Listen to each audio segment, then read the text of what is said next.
Okay, so last week we worked back to front. So we did the sky first. We got brave and we did not use masking fluid on the house and the lighthouse. We simply used water around it so that it wouldn't run into the lighthouse. And then we painted our sky and we tried to put it in quickly in ultramarine blue. And we tried to have it lighter towards the horizon. Do we always paint back to front? It always depends on the painting itself. Back to front is a traditional way to do it, or light to dark. So it can depend on what the subject is. In this case, the lightest bit is also the furthest away, so it worked out that way. The next lightest bit was the first wash on the land. And as you see, I put it in with several colors. We had some orange, some Payne's gray, some sap green, and I basically painted it in and just kept changing my colors around, looking at the photograph that I had and changing my colors so that they basically roughly were in the right place, because this is just the first wash of the background. This is what we're going to work on next. Turn those lights off up there so we can see that? As long as, since we're all over here, yeah, I'll do that. When you teach, I'll do it.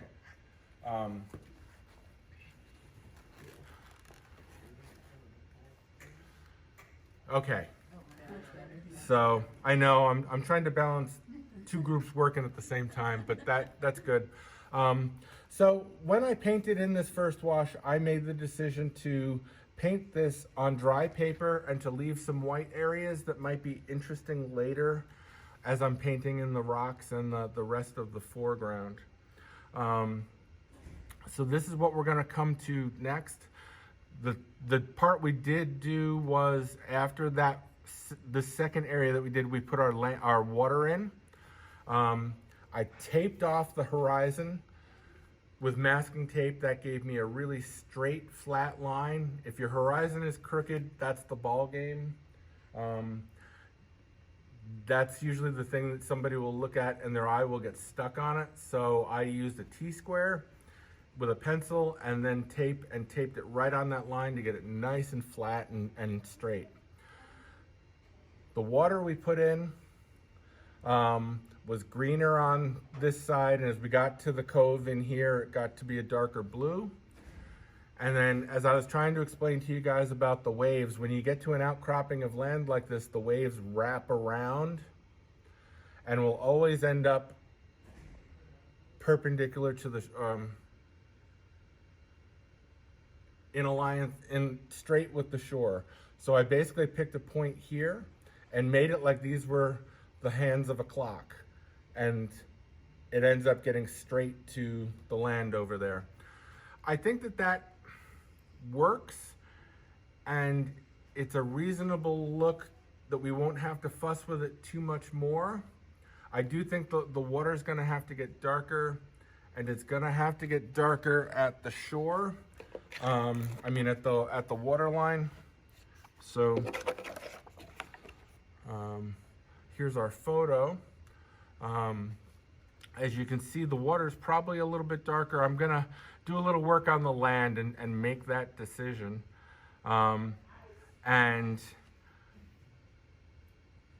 we can always come in and give another wash to the water to darken it, because our watercolor paints are transparent, so they build up layer upon layer. Whereas in oils and acrylics, when you put a color on top of another color, you just put the color on top and that's the one you see. So we can build up the layers. It's one of the things I love about watercolor.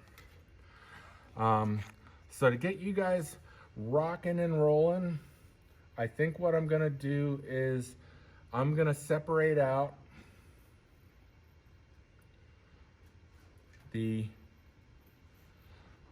this rocky face here from the land and what we will work on. And I'm just roughly drawing in the rock shapes. This is all gonna be that dark stuff down here. Something like that. I just gave myself a roadmap, but this section up here, this is what we're gonna work on. We've got that beautiful base layer. Before I forget, just so that the new folks in the room hear it, I like to use two water jars, one for clean water and one for a dirty brush. I'm not a stickler about it. In fact, halfway through a painting, I usually have two dirty water jars, but that's me. So I'm gonna add some color to my palette right now. It's gonna be a little bit heavier than the first time that we put down the color in that landmass. And remember, it's transparent, so it's gonna build up. So we're gonna see the underneath shining through. That white of the paper really gets to glow through these transparent colors, which is really what I love about them. Another tip for all of you, I do work with my boards usually at an angle, and I keep an old hand towel, which has become my studio towel, right by my easel. This is for if my brush is too wet with color on my way in, I can just dab a little color off before I hit the paper, so I've got the right amount of color, right amount of pigment going on. What colors are you mixing now? So I'm putting up some green, some of the sap green, some yellow. I'm grabbing some orange. And then I'll add a little bit of purple to my palette and a little bit of the Payne's gray. So guess what? It's the same colors that were in there before. That's generally what you'll find, is that it's the same colors. It's just that as you start to pick out details, it gets stronger. Okay. First thing I notice is that penned in area is a little bit darker. So I'm going to come in with some green. Then I'm going to put some yellow on my brush. This is a chance to, anytime you can mingle two colors together when they're wet, go for it. It's always more interesting than one single color. So what you mean is you've got the two colors blended already? Yeah, because I put them in wet. I didn't blend them on the palette. I put each of them on the palette. So on the paper, I started with the green here. I cleaned off my brush and I put the yellow to the right-hand side of it. Anytime you can make a transition of color is great. This area here, I'll put the photo up, well, there. Okay, you more or less see it. This area here, this orange, is darker, but it's got some texture in it, so we can go ahead and build that up a little bit. And what I will do is I'm putting some orange on my brush, but I'm also tapping it out because I want to have some texture. And I'm gonna, while that's wet, I'm gonna drop in another color. I will drop in a little bit of purple, which is the opposite on the color wheel of the orange, and it kind of grays down the orange and darkens it up. Purple's a good color to use with other colors for darkening. And then I'm keeping some of these edges hard and some of them soft. While I'm working, this ridge here has kind of a hard line, so down below it, it's softer. So I'm just gonna paint this in kind of straight. And then over here, this area goes to that gray color. So I'll load up some gray in my brush and continue to add it in. Now what you don't wanna do is completely cover what you put in last week. So leave some holes or have a dry brush. If you dry out your brush and put color in, it gets this organic, leaves lots of bumps and stuff. Works really well. Dry brush on what you just put on wet? And pulling it down into the dry paper. Dry brush really only works on dry paper. But what I am doing is basically looking at areas and then picking up the right color for that area and dropping in and trying to keep it interesting. Now, this whole landmass area is also a bit darker than the lightest part of the rocks. So I'm going to pick up some of that yellow and some of that orange, and I'm going to write over most of the land, going right up to where I've drawn the edges of the rocks, and just glaze on. When you come in with a thin wash on top of another one that just starts to accentuate the color, that's when you're doing what's called glazing. I've moved it a little bit over to the green, so I've got some of the orange and the yellow mixed together. I've got some green, and basically what I'm doing is I'm going to paint around the edge of the rocks, and that's probably as far as I'm going to take you guys in this first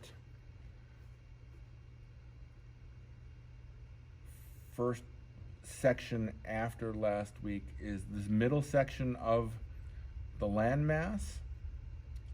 I'm working mostly with thin washes except for that hard line here, which is a little bit heavier, and it's mostly yellow, green, and orange I'm playing with, and they're thin. And you can do these, and then what you can do is dry it and add some more paint to it and you can build those up, leaving more and more gaps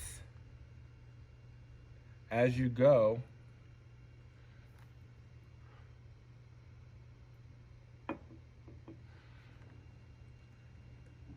The layers on top should always have less paint, less area covered, even if they're thicker paint, than the ones below. So I'm painting right up to that edge where the rocks are. You can see we're defining the rocks by not painting the rocks, if that makes sense. That's what we refer to as negative painting. While this is wet, you can grab some of your other colors.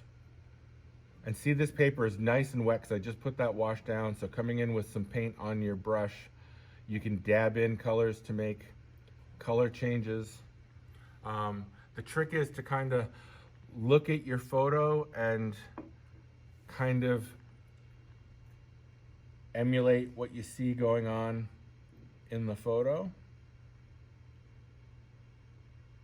Is that side still wet that you're working on that? It's just barely. I'm running out of time. It's going from, so what the question was, is that still wet? Because over here it's still very wet, it's shiny, and I can add color to it and it'll bloom out and blend like this.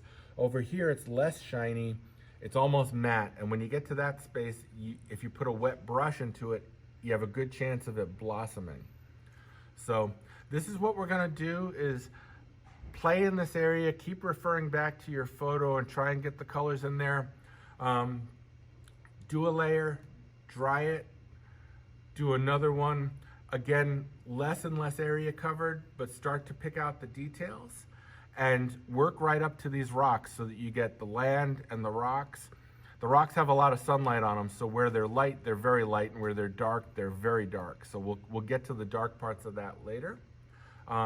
Another thing you can do while this is wet, and this will add texture, but you have to make sure your paint doesn't go where you don't want it to go. So I can cover the sky and the lighthouse because I don't want them to get this in it. But while this is wet, I can grab my toothbrush and get some on it and flick some color in there for texture. Now the bead that you have on the left side, you just leave it like that? You can blot it. I actually want to get that, have that That dark clear little edge edge. if it dries right. See, if it's gonna run, go ahead and grab it and blot it out. But if you can get it to the point where it's not gonna run and it'll dry down a little darker, go ahead. I'm gonna just zap that out of there. Um, here's just, I'm gonna pick up a little brown on my brush, and it's too wet.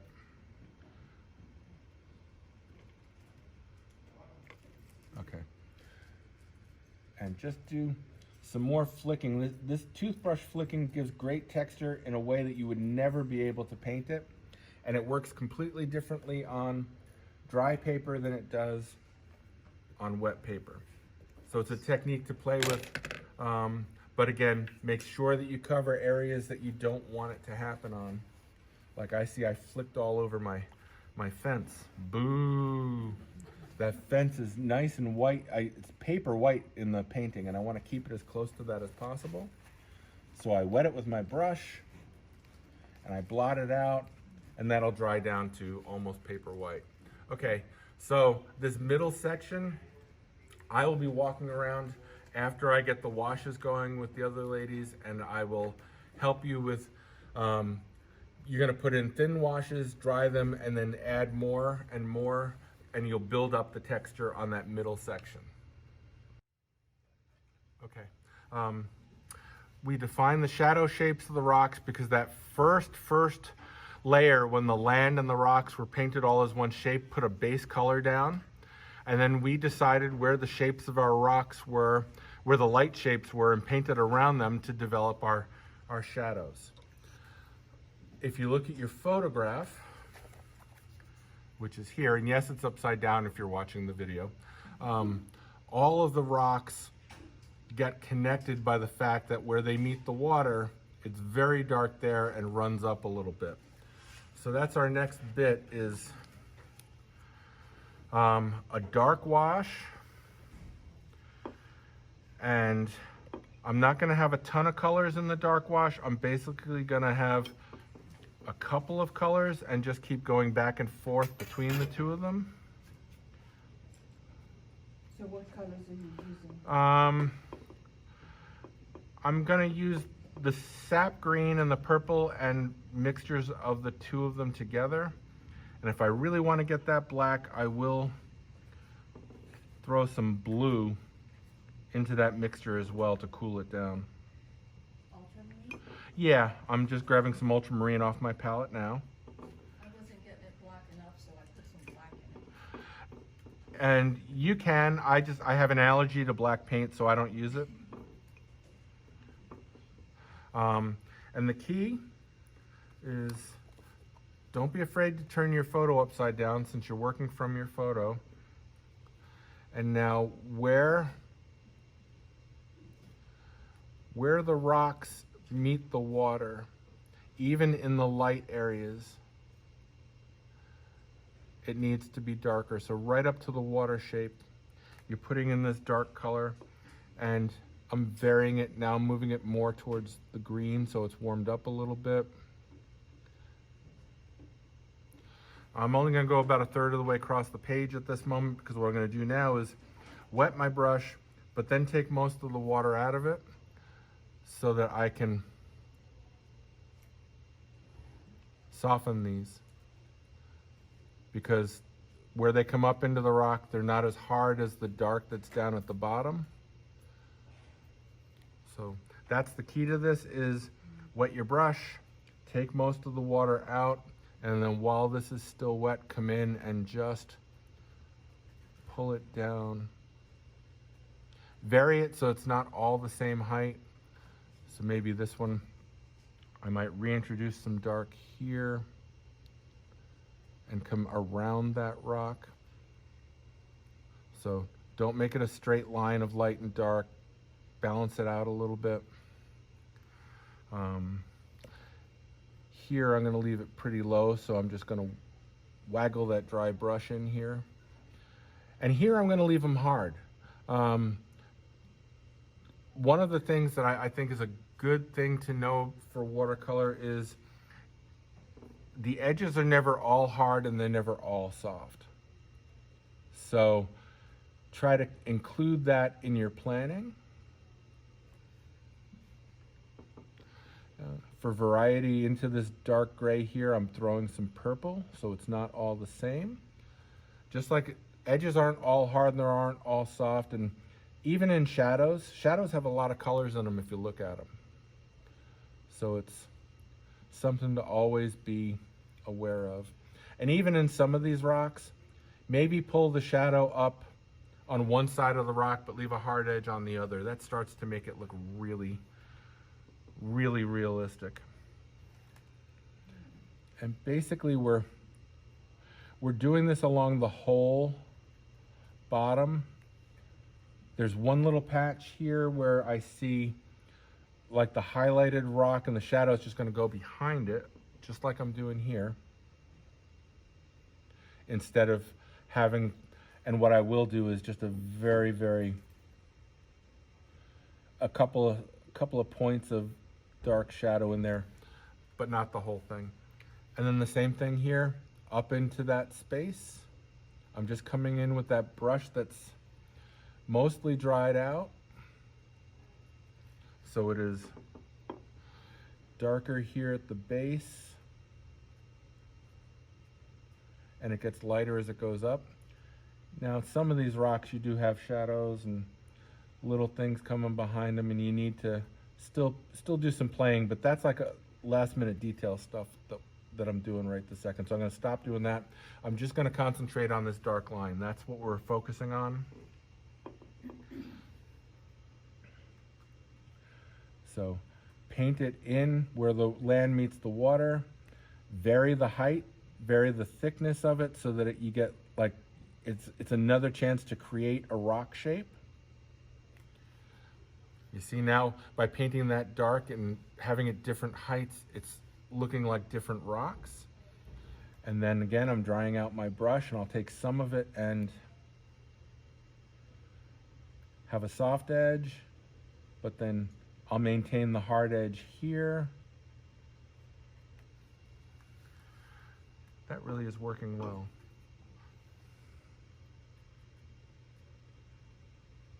I really love it when something I want to teach actually works the way I wanted it to. Sometimes I'm up here just faking it, which is part of watercolor.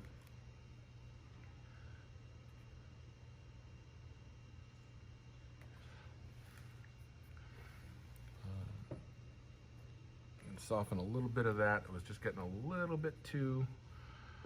So you're going in with a wet brush again? It was a very damp brush and just hit the edge where it was still wet.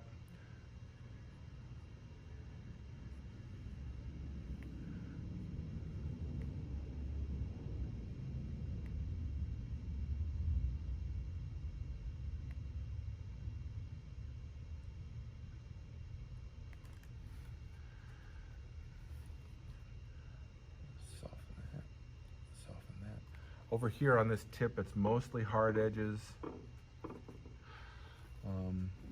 If you look at it, there's a couple of spots of light, but most of it is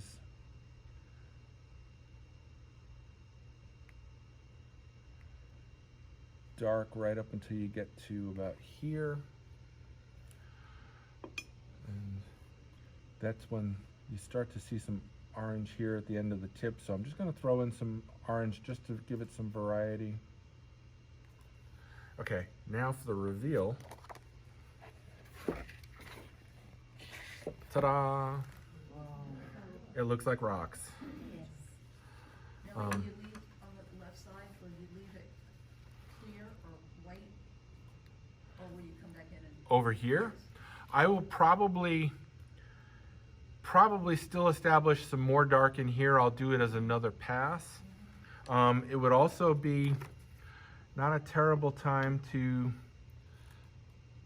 get a little texture in there by doing a little bit of tapping on your rock face, but just make sure you don't get it too far into your grass or your water. And I really, really like how the grass turned out. I can darken up that shadow. While I have darkened my brush, there's a very distinct but thin shadow line there on the other side of on the inside of the fence. So lastly, When you have the picture flipped over like you did, I totally get why you're doing that. But does it change how the shadows are, or you have the picture? I flipped the over to- photograph upside down to as match well. it? Okay. Yes, that's key. And while I still have this, I'm coming in with an even thicker dark and reestablishing this here. This is almost dry, so I can get some hard edge and some soft edge. Because that's got a kind of a bit of a steep angle to it where the rocks are, so you can do that. But then finish this off and come in with that damp brush and waggle that edge again. That's a technical term there, waggle. Make sure to get the paint out of your brush when you're softening, otherwise you're just going to pull color down. Leave some of that hard edge. Soften a little bit of it. There. Then double, just like you've reached your handhold again when you're rock climbing, look at it with your fresh eyes when you flip it, and there may be something you decide you need to fix. I think I need a hard rock in here. And then there are, once you have that established, there are a couple of hard shadows you can just pop in a few places to make it feel craggy, and you don't have to overdo it, just a couple of them, and you can have some hard edge and some soft edge, and now that really reads nicely over here as some cliff face. And then I see that it's kind of craggy up here in the grass, so I can just, this brush is damp but controllable, so I can tap it and drop in. And it's almost dry enough to do some dry brush, so I can also bring some shadow down here like this and just break some of it up. I'm being lazy and doing it with my finger. While I have the dark in my brush, this area up here, this cap is very dark as it pulls away there. And again up here. Now my brush is really pretty dry and I'm almost using it like a pencil. This is what dry brush is like. It allows you to put some of that texture stuff in. If it's too wet, you won't get away with it. And I can add, here the trick is where the light and the dark area meet, this is darker at the bottom, but it's also broken up. So you can just kind of come in where the two of them meet and put some line in and leave some of it. And then if it's too much like a line, take a damp brush and hit it in a couple of spots to tear it apart. And then rather than using the toothbrush, maybe you want to get some texture in here, but you don't want to be wild with the toothbrush. Get some paint on your brush and then take most of it out on your kitchen towel, and you can roll the brush sideways. This makes for some really great texture. You can use it on the face of the rocks too to really get that cragginess going. Maybe a little bit in there. One other thing, you can also soften a little bit of it up so it's not all hard-edged. And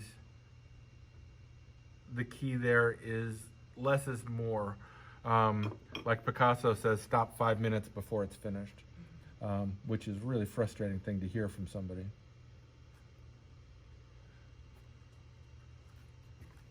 There, and then just to be flirty, I put a little bit of that magenta pink color on my brush and rolled some of that in on top of the green and the orange. It's gonna settle down, and it's not gonna be so dramatically, hi, I'm pink, but it will definitely have a little bit of interest. Now this is just playing at this point, so I'm drying out my brush in some points, and I'm actually, as far as I'm concerned, the land, the rocks are done, the sky is done. My first wash of the water is pretty good, I think, for darkness. I'm gonna come in and darken it, and it gets a little bit darker here at the Cove, so we'll do a little bit of playing. So I'll put in your first wash next week with the light blue and the green. That'll be the first thing we do. And then we'll come back and we have to paint the buildings. So I think you should plan on next class being, again, probably this painting one more time before we're done with it.